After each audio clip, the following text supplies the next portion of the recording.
de EQM, a experiência de quase morte. Uma ilusão criada pelo cérebro ou uma realidade que poucos puderam conhecer. Uma experiência extrema de quase morte muda a vida das pessoas para sempre e contagia até quem nunca passou por isso. É quase impossível ficar indiferente depois de ouvir o relato de quem visitou a fronteira entre a vida e a morte. É como se estivesse eu e você aqui. Foi assim que eu vi Jesus. Muito real. Foi bem real. O coração parado, o cérebro sem oxigênio. Na hora da morte, o corpo é como uma máquina desligada. Pelo menos é o que estamos acostumados a ver olhando de fora. Eu entrei num túnel e era um lugar maravilhoso, uma sensação de paz indescritível. Acho até que era o paraíso. Acho até que era, de tão bonito que era. Eu sinto essa luz, ela me acompanha até hoje. E aquele túnel, né, me succionou e começaram a passar telas em toda a minha vida. A gente é muito maior do que o que cabe dentro de um corpo. E isso fica claro depois que você quase perde esse corpo. O tempo passou, mas não apagou nenhum detalhe da experiência de quase morte desta professora gaúcha. O que ela passou durante o parto da filha ainda é muito vivo, 32 anos atrás, como se fosse ontem. Eu me ergui, fiz um movimento para frente e eu saí do meu corpo, ficou a massa corpo deitada na maca e eu saí puxada por uma luz. Tinha um túnel bem longe e aquela luz me puxava. Era uma luz tipo um sol, não era uma luz qualquer, era uma luz muito forte, que soltava raios assim para tudo que era lado e tinha muita força aquela luz. Aí eu cheguei no fim do túnel e atrás do túnel, atrás da luz, aliás, tinha um espaço muito grande, com uma luminosidade tão estranha, tão bonita, que não dá para explicar. Eu não consigo comparar com uma coisa bonita que tem aqui na Terra, assim, hoje, para dizer como era bonito lá. E via o quê? Eu vi lá, não tinha ninguém infeliz, estava todo mundo meio andando, conversando, aparentemente conversando, eu não ouvia nada, né? Mas era como se fosse um lugar, como é que eu vou explicar?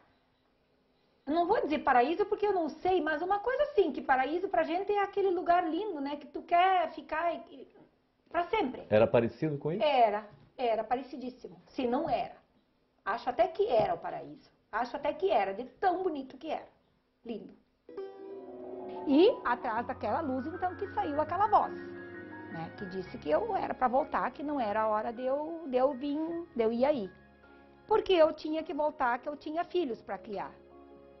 Ao mesmo tempo em que quando essa voz parou de falar, esse ímã que me puxou me empurrou de volta.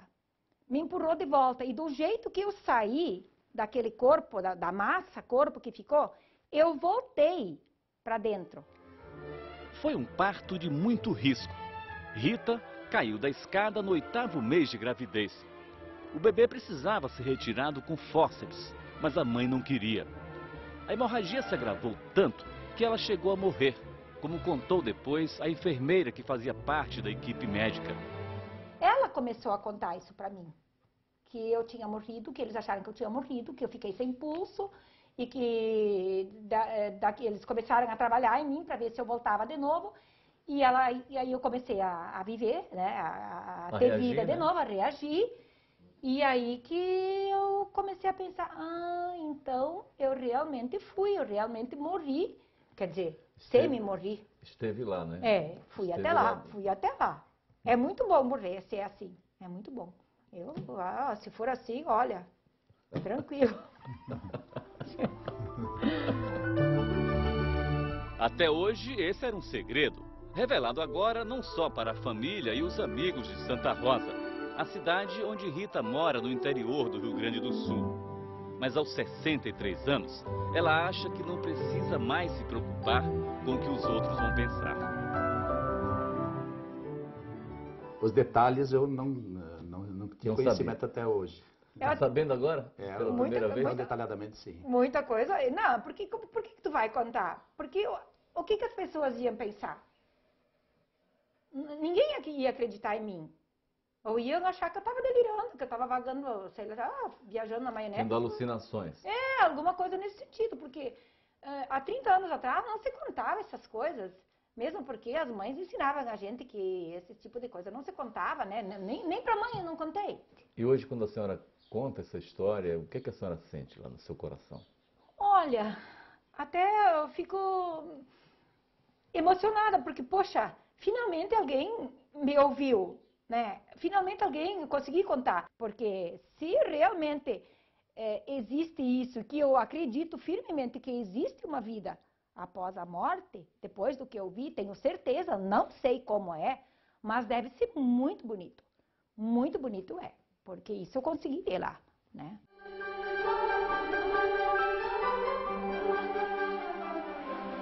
A balconista da padaria em Areial, região serrana do Rio, também acredita que a vida não termina quando a gente morre. E a certeza veio depois de 3 experiências de quase morte. Portadora de arritmia maligna, uma doença congênita no coração, ela passou 10 anos enfrentando quase todos os dias uma parada cardiorrespiratória. Você sentiu o coração parar? Ele disparava muito. Ele ia disparar até parar. Aí até então eu não via mais nada. Aí meu marido ia me socorrer. Aí dizia pra mim que quando colocava o ouvido no meu peito, eu não sentia meu coração, só sentia um ruído. Entendeu? Aí logo após ele voltava, bater com tanta força que me dava até dor de cabeça. A filha, Jasmin, nasceu com o mesmo problema, mas toma remédio desde pequena e tem a doença sob controle. O médico só proibiu ela de exercício físico. Exercício físico nenhum. Ah, ela não pode fazer? Não. Nenhum exercício físico? Nada no colégio ela não pode fazer. Cristina, ao contrário, foi atormentada pelo risco de morte súbita dos 25 aos 35 anos, até colocar no peito um desfibrilador. Nem é bom lembrar. Eu tinha muito medo mesmo de morrer. Nossa, só Deus sabe o meu medo. Era muito medo. Acho que quanto mais eu tinha medo, mais piorava a situação. E não é para menos. A arritmia tirou a vida de 11 parentes, incluindo uma irmã que teve morte súbita aos 3 anos de idade. A senhora ficava preocupada?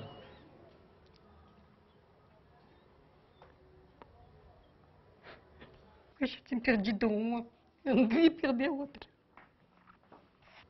E quando ela tinha uma parada, a senhora achava que ia perdê-la também? Chorei muito. Em 2 momentos diferentes, durante as crises, Cristina diz que esteve num lugar nada agradável. Uma EQM diferente do relato da maioria das pessoas que passam por isso. Eu vi sombras, vultos, pessoas, um lugar sujo, entendeu? Como se fosse um filme de pesadelo. E foi uma experiência ruim, muito ruim mesmo. Uma sensação de morte. Quando você se lembra disso? Não gosto. Não gosto mesmo. Mas a vida mudou da noite para o dia, quando Cristina chegou aos 30 anos. Na cirurgia para colocar o desfibrilador, ela viu e sentiu a presença de alguém muito especial. Ele passou por detrás dos centro médicos. cirúrgico? Isso. Um homem de branco, de túnica, cabelos compridos. E ele não me disse nada, ele só sorriu, não deu aquele sorriso todo, só o olhar dele me disse assim, não se preocupe que eu estou aqui contigo. E esse homem, para você? Para mim ele é Jesus, com toda certeza. Era Jesus. Por que você tem essa convicção? Aí foi uma paz muito grande que eu senti quando eu vi, muito grande mesmo. Não dá nem para te descrever. Eu sabia que naquele momento, quando acontecesse o que fosse acontecer comigo, ele estaria ali comigo.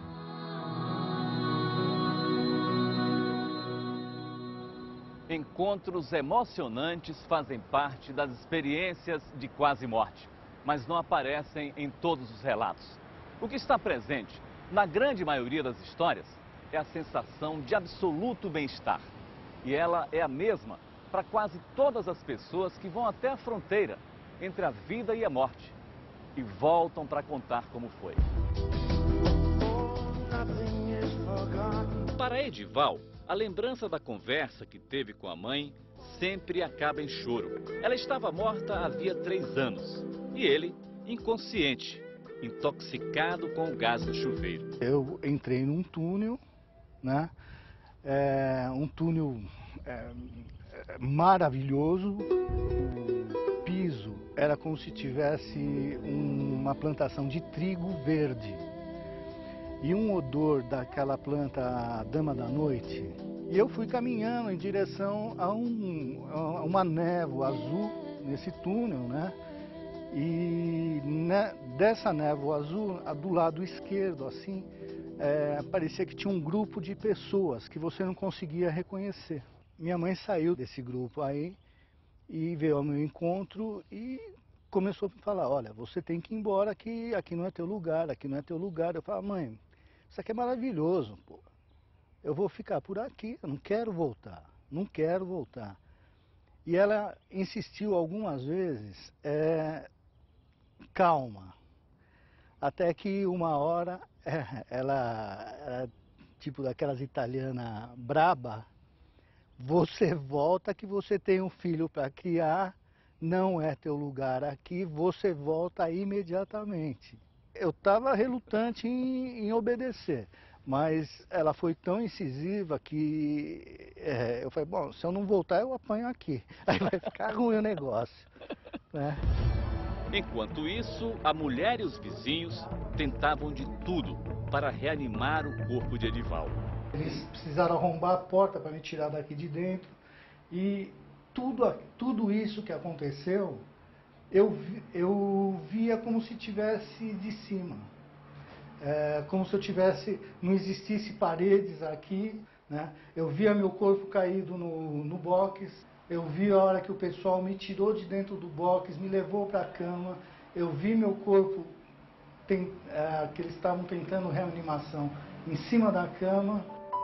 28 anos depois, com o prazer de ter criado 2 filhos, Edival agradece todos os dias por ter voltado, porque se dependesse só do bem-estar que sentiu no túnel... Se morrer for aquilo, é muito bom, sabe? Não tem porquê, você vai passar por um lugar muito legal. A sensação de paz que se tinha era maravilhosa. Não é essa loucura que tem aqui. Essa loucura era a rotina do delegado Fernando até o ano 2000, quando foi substituir um colega no plantão e acabou virando notícia. Era o último dia nas minhas férias, quando aconteceu os fatos. Houve um tiroteio e o delegado substituto foi atingido pelas costas. Nesse instante eu percebi que eu comecei a me ver por cima, lançado para o alto, como se tivesse um foco de luz atrás de mim, como se fosse uma luz de um teatro, redonda assim, em volta do meu corpo, e eu me vendo lá, parado no alto, imóvel, não mexia nada. E eu fiquei ali me observando. Mas como era essa luz, delegado? Era forte, era branca. Era branca. E ela era projetada? Ela vinha de trás, ela passava por trás de mim e projetava. Eu achei sempre que ela só projetava o meu corpo, né? Lá no chão? Ela só projetava o meu corpo. E como eu não conseguia me mexer, eu fiquei olhando para aquilo. E o que passava naquele momento? Eu pensei, eu vou morrer. Assim. A bala que perfurou um pulmão e uma costela marcou definitivamente a vida do delegado. De início, assim, para começar, eu fumava 4 maços de cigarro por dia, parei de fumar. Ligo menos para problema da vida. O problema da vida hoje em dia já não me atinge tanto. Eu acho que tudo passa. Hoje em dia eu acredito na recuperação do ser humano. Né? Muitas vezes eu não acreditava também antes. Eu achava que aquela pessoa que fez isso ou fez aquilo não tinha recuperação. Hoje em dia não. Eu acho que tem sim. Todo mundo tem. Todo mundo tem que ter chance, todo mundo tem recuperação. Você diria que essa experiência de quase morte foi uma coisa boa que aconteceu na sua vida, delegado? Foi. Eu sinto essa luz, ela me acompanha até hoje. É mesmo? Não que ela brilhe, mas eu sinto uma segurança. Quando eu estou em algum momento, eu penso nela e eu peço um auxílio e acaba vindo. Sempre acaba vindo um auxílio, uma saída, uma sugestão. eu me sinto protegido. Cientistas de 7 países e uma investigação dentro das UTIs. Quando coração e cérebro param de funcionar, é possível continuar pensando? Daqui a pouco.